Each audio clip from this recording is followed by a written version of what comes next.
Good morning, students. Today I will discuss with you various accounting conventions. First convention is disclosure. This convention requires that accounting statement should be honestly prepared and all significant information should be disclosed therein. The word disclosure means to share. ਤਾਂ ਜੇ ਆਪਾਂ ਗੱਲ ਕਰੀਏ disclosure convention ਦੀ ਤਾਂ disclosure convention ਦੇ ਵਿੱਚ ਕੀ ਕਿਹਾ ਗਿਆ ਹੈ ਕਿ ਜੋ ਵੀ ਅਕਾਊਂਟਿੰਗ ਇਨਫੋਰਮੇਸ਼ਨ ਹੈ ਉਸ ਨੂੰ ਕੀ ਕਰਨਾ ਇੰਟਰਸਟਿਡ ਪਾਰਟੀਜ਼ ਦੇ ਨਾਲ ਕੀ ਕਰਨਾ ਸ਼ੇਅਰ ਕਰਨਾ ਉਹਨਾਂ ਦੇ ਅੱਗੇ ਇਸ ਚੀਜ਼ ਨੂੰ ਕੀ ਕਰਨਾ ਡਿਸਕਲੋਜ਼ ਕਰਨਾ that's while making accountancy records care should be taken to disclose all material information ਵੀ ਜਿੰਨੀ ਵੀ ਮਟੀਰੀਅਲ ਇਨਫੋਰਮੇਸ਼ਨ ਹੈ ਉਸ ਸਾਰੇ ਨੂੰ ਕੀ ਕਰਨਾ ਹੈ ਆਪਾਂ ਨੇ ਡਿਸਕਲੋਜ਼ ਕਰਨਾ ਹੈ Sometimes there may be time gap between the preparation of balance sheet and its publication, and if there are material event bad debt, destruction which occur in the time gap must be known to user. Means ਕੀ ਹੈ ਕਈ ਵਾਰ ਕੀ ਹੁੰਦਾ ਹੈ ਕੁਛ ਕੁ ਕੀ ਨੇ ਜੋ provisions ਵਗੈਰਾ ਆਪਾਂ ਕ੍ਰੀਏਟ ਕਰ ਲੈਂਦੇ ਹਾਂ ਫਿਊਚਰ ਲਾਸਿਸ ਨੂੰ ਰਿਕਵਰ ਅਪ ਕਰਨ ਦੇ ਲਈ ਆਪਾਂ ਉਹਨੂੰ ਕੀ ਕਰਦੇ ਹਾਂ ਇੰਟਰਸਟਿਡ ਪਾਰਟੀਜ਼ ਨੂੰ ਡਿਸਕਲੋਜ਼ ਨਹੀਂ ਕਰਦੇ ਉਹਨਾਂ ਨੂੰ ਆਪਾਂ ਕੀ ਨਹੀਂ ਕਰਦੇ ਇਨਫੋਰਮ ਨਹੀਂ ਕਰਦੇ ਤਾਂ ਇਸ ਦਾ ਕੀ ਹੋਏਗਾ ਇੱਕ ਬੈਡ ਇਫੈਕਟ ਹੋਏਗਾ ਤਾਂ ਕਰਕੇ ਡਿਸਕਲੋਜ਼ਰ ਕਨਵੈਨਸ਼ਨ ਦੇ ਵਿੱਚ ਕੀ ਕਿਹਾ ਗਿਆ ਕਿ ਜਿੰਨੀ ਵੀ ਰੈਲੀਵੈਂਟ ਇਨਫੋਰਮੇਸ਼ਨ ਹੈ ਉਸ ਨੂੰ ਸਾਰੀਆਂ ਪਾਰਟੀਜ਼ ਦੇ ਨਾਲ ਕੀ ਕਰਨਾ ਆਪਾਂ ਨੇ ਡਿਸਕਲੋਜ਼ ਕਰਨਾ ਹੈ ਸ਼ੇਅਰ ਕਰਨਾ ਹੈ then second convention is consistency. If we talk about consistency then we can say that reliability comes from consistency. Means ਕੀ ਹੈ consistency means same rules and regulations followed for each and every year at each and every department from year to year.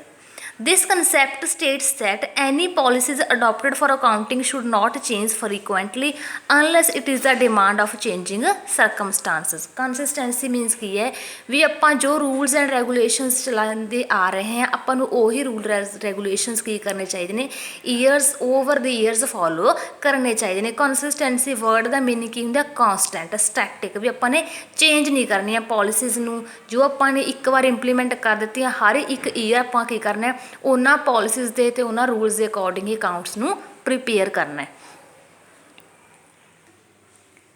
Next point is materiality American Accounting Association means AMA defines an item should be regarded as material if there is a reason to believe that knowledge of it would influence the decision of informed investor.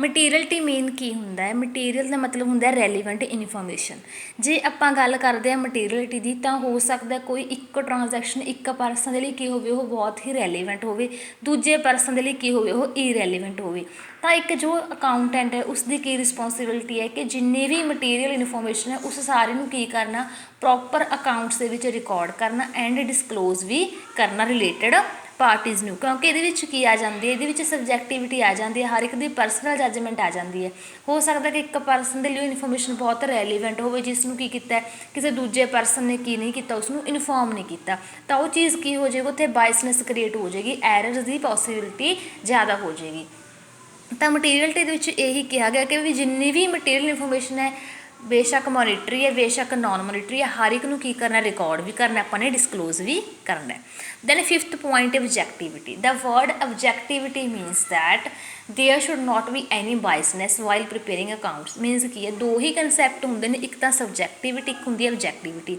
ਹੁਣ ਦੇਖੋ objectivity ਦਾ meaning ਕੀ ਹੈ ਆਪਾਂ objective type questions ਕਰਦੇ ਹਾਂ attempt ਉਸ ਦੇ ਵਿੱਚ ਕੀ ਹੁੰਦਾ ਆਪਣੇ ਕੋਲ ਦੋ ਹੀ ਆਪਸ਼ਨ ਹੁੰਦੀਆਂ ਨੇ ਜਾਂ ਤਾਂ ਟਰੂ ਕਰਦੇ ਆਪਾਂ ਕਿਸ ਚੀਜ਼ ਨੂੰ ਜਾਂ ਫਾਲਸ ਕਰਦੇ ਹਾਂ ਜਾਂ ਯੈਸ ਕਰਦੇ ਹਾਂ ਜਾਂ ਨੋ ਕਰਦੇ ਹਾਂ ਬਟ ਜੇ ਆਪਾਂ ਗੱਲ ਕਰੀਏ ਸਬਜੈਕਟਿਵਿਟੀ ਤਾਂ ਉੱਥੇ ਕੀ ਆ ਜਾਂਦੀ ਹੈ ਹਰ ਇੱਕ ਦੀ ਪਰਸਨਲ ਜੱਜਮੈਂਟ ਆ ਜਾਂਦੀ ਹੈ ਹੁਣ ਜਦੋਂ ਕਿਸੇ ਇਨਸਾਨ ਦੀ ਆਪਾਂ ਗੱਲ ਕਰੀਏ ਪਰਸਨਲ ਜੱਜਮੈਂਟ ਦੀ ਤਾਂ ਉੱਥੇ ਬਾਇਸਨੈਸ ਆਪਣੇ ਆਪ ਕ੍ਰੀਏਟ ਹੋ ਜਾਏਗੀ ਕਿਉਂਕਿ ਹਰ ਇੱਕ ਦੇ ਵਿਊਜ਼ ਕੀ ਨੇ ਇੱਕ ਚੀਜ਼ ਨੂੰ ਲੈ ਕੇ ਹਰ ਇੱਕ ਦੇ ਵਿਊਜ਼ ਕੀ ਹੁੰਦੇ ਨੇ ਅਲੱਗ-ਅਲੱਗ ਹੁੰਦੇ ਨੇ ਤਾਂ ਆਪਾਂ ਕਹਿ ਸਕਦੇ ਵੀ ਆਪਣੇ ਜਿਹੜੇ ਅਕਾਊਂਟਸ ਨੇ ਆਪਾਂ ਨੂੰ ਕਿਸ ਤਰ੍ਹਾਂ ਪ੍ਰੀਪੇਅਰ ਕਰਨੇ ਚਾਹੀਦੇ ਨੇ ਉਹ ਆਬਜੈਕਟਿਵਿਟੀ ਬੇਸ 'ਤੇ ਪ੍ਰੀਪੇਅਰ ਕਰਨੇ ਚਾਹੀਦੇ ਨੇ ਸਬਜੈਕਟਿਵਿਟੀ ਬੇਸ 'ਤੇ ਨਹੀਂ ਕਰਨੇ ਚਾਹੀਦੇ ਕਿਉਂਕਿ ਸਬਜੈਕਟਿਵਿਟੀ ਬੇਸ 'ਤੇ ਫਿਰ ਕੀ ਹੋ ਜਾਏਗਾ ਉੱਥੇ ਪਾਰਸ਼ੈਲਿਟੀ ਕ੍ਰੀਏਟ ਹੋ ਜਾਏਗੀ then next point is accounting standards then accounting standards means ਕੀ ਹੈ accounting standards ਉਹ ਰੂਲਸ ਐਂਡ ਰੈਗੂਲੇਸ਼ਨਸ ਨੇ ਜੋ ਕਿਸੇ ਇੱਕ ਅਥੋਰਿਟੀ ਦੇ ਦੁਆਰਾ ਕੀ ਕੀਤੇ ਗਏ ਨੇ ਇੰਪਲੀਮੈਂਟ ਕੀਤੇ ਗਏ ਨੇ ਕਿਹਨਾਂ ਦੇ ਲਈ ਕੰਪਨੀਜ਼ ਦੇ ਲਈ ਹੁਣ ਕੰਪਨੀਜ਼ ਨੇ ਕੀ ਕਰਨਾ ਇਹਨਾਂ ਸਟੈਂਡਰਡਸ ਨੂੰ ਹੀ ਬੇਸ ਮੰਨ ਕੇ ਕੀ ਕਰਨਾ ਆਪਣੇ ਅਕਾਊਂਟਸ ਨੂੰ ਪ੍ਰੀਪੇਅਰ ਕਰਨਾ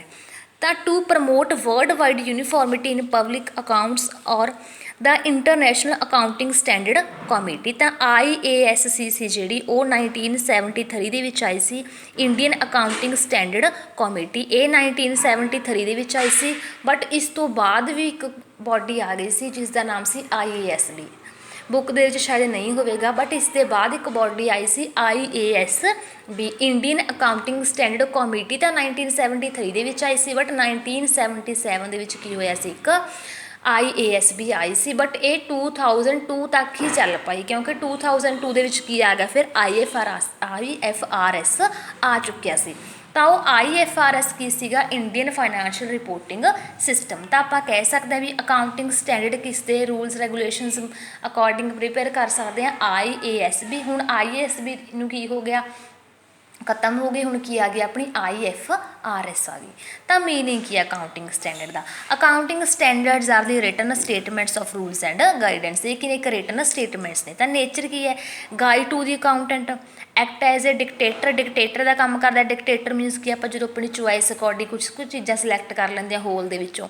ਜਾਂ ਸਰਵਿਸ ਪ੍ਰੋਵਾਈਡਰ ਹੈ, ਆਪਾਂ ਨੂੰ ਪਤਾ ਹੀ ਹੈ ਵੀ ਸਰਵਿਸ ਪ੍ਰੋਵਾਈਡਰ ਕਿਉਂਕਿ ਆਪਾਂ ਰੂਲਸ ਰੈਗੂਲੇਸ਼ਨਸ ਬਣੇ ਨੇ, ਆਪਾਂ ਨੂੰ ਕੀ ਕਰਨਾ, ਸਿਰਫ ਇੰਪਲੀਮੈਂਟ ਕਰਕੇ ਅਕਾਊਂਟਸ ਪ੍ਰੀਪੇਅਰ ਕਰਨੇ ਨੇ।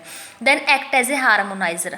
ਹਾਰਮੋਨਾਈਜ਼ਰ ਕੀ ਹੈ, accounting standards are not biased and bring uniformity. Uniformity ਕੀ ਹੁੰਦੀ ਹੈ, ਜਦੋਂ ਸਾਰੇ ਇੱਕ ਚੀਜ਼ ਨੂੰ ਕੀ ਕਰਦੇ ਨੇ, ਮੰਨ ਕੇ ਚੱਲਦੇ ਨੇ। ਤਾਂ ਉੱਥੇ ਕੀ ਹੋ ਗਿਆ, ਆਪਣੇ ਆਪ ਕੀ ਹੋਗੀ, ਯੂਨੀਫਾਰਮਿਟੀ ਹੋ ਗਈ, ਸਭ ਦੇ ਵਿੱਚ ਕੀ ਹੋਗੀ, ਯੂਨਿਟੀ ਕ੍ਰੀਏਟ ਹੋ ਗਈ ਉੱਥੇ।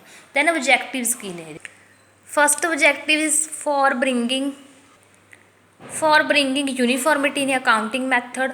ਰਿਲਾਇਬਿਲਿਟੀ ਫਾਈਨੈਂਸ਼ੀਅਲ ਸਟੇਟਮੈਂਟਸ ਦੀ ਇੰਪਰੂਵ ਹੋ ਜਾਏਗਾ ਕਿਉਂਕਿ ਜਦੋਂ ਯੂਨੀਫਾਰਮਿਟੀ ਹੈ, ਸਭ ਨੇ ਇੱਕੋ rules regulations according accounts prepare ਕੀਤੇ ਨੇ, ਤਾਂ ਆਪਣੇ ਆਪ ਉੱਥੇ ਰਿਲਾਇਬਿਲਿਟੀ ਵੀ ਹੈ। ਸਿੰਪਲੀਫਾਈ ਹੋ ਗਿਆ ਆਪਣੀ ਅਕਾਊਂਟਿੰਗ ਇਨਫੋਰਮੇਸ਼ਨ ਨੂੰ ਰਿਕਾਰਡ ਕਰਨਾ। ਦੈਨ ਫਰੋਡ ਅਤੇ ਮੈਨੀਪੂਲੇਸ਼ਨਸ ਦੇ ਫਰੋਡ ਕੀ ਹੁੰਦੇ ਨੇਗੇ, ਜਦੋਂ ਆਪਾਂ ਕਿਸੇ ਨਾਲ ਕੀ ਕਰ ਰਹੇ ਹਾਂ, ਜਾਣ ਬੁੱਝ ਕੇ ਚੀਟ ਕਰ ਰਹੇ ਹਾਂ, ਤਾਂ ਉਹ ਸਭ ਦੀ ਕੀ ਹੋਗੀ, ਆਪਣੇ ਆਪ ਹੀ ਕੀ ਹੋਗੀ, ਰਿਡਿਊਸਨੈਸ ਹੋ ਗਈ।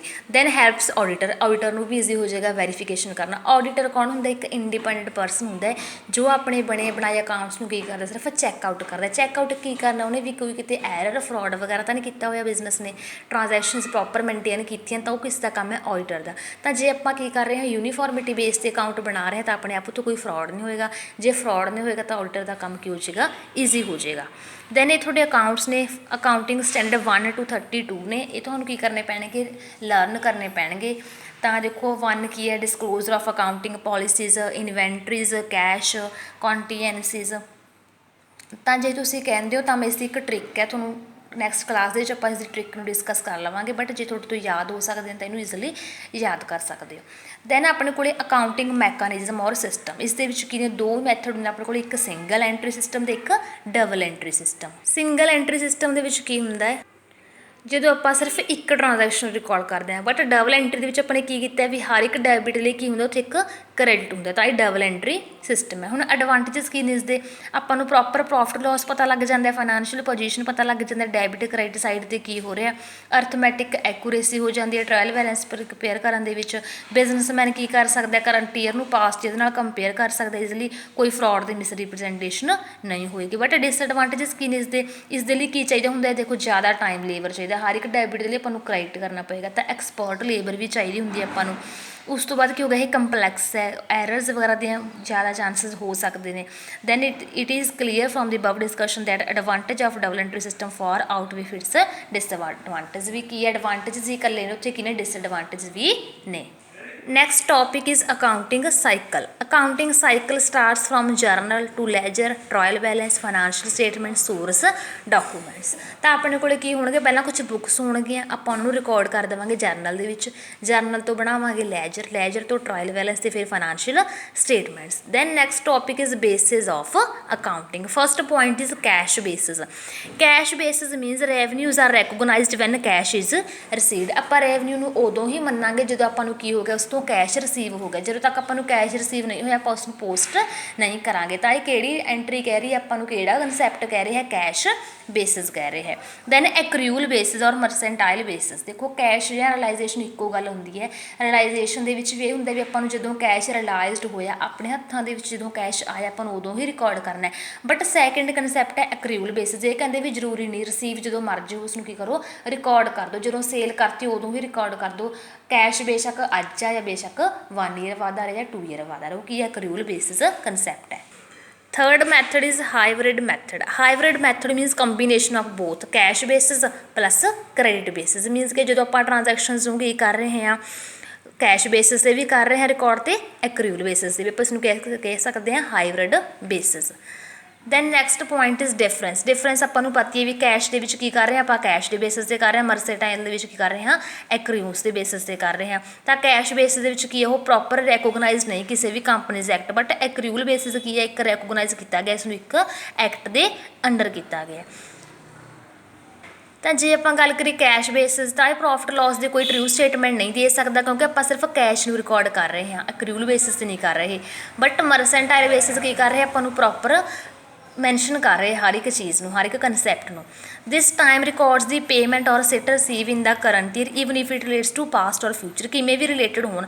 बट ये की होंगे मर्सेंटाइल सिर्फ की होंगे ने अपने को रिसीट्स या पेमेंट्स करंट ईयर दी होंगे नेगियां, उन्होंने पे पास्ट के या फ्यूचर के ये मैटर नहीं करता। तो ये अपना सारा की difference between cash and mercantile. Thanks.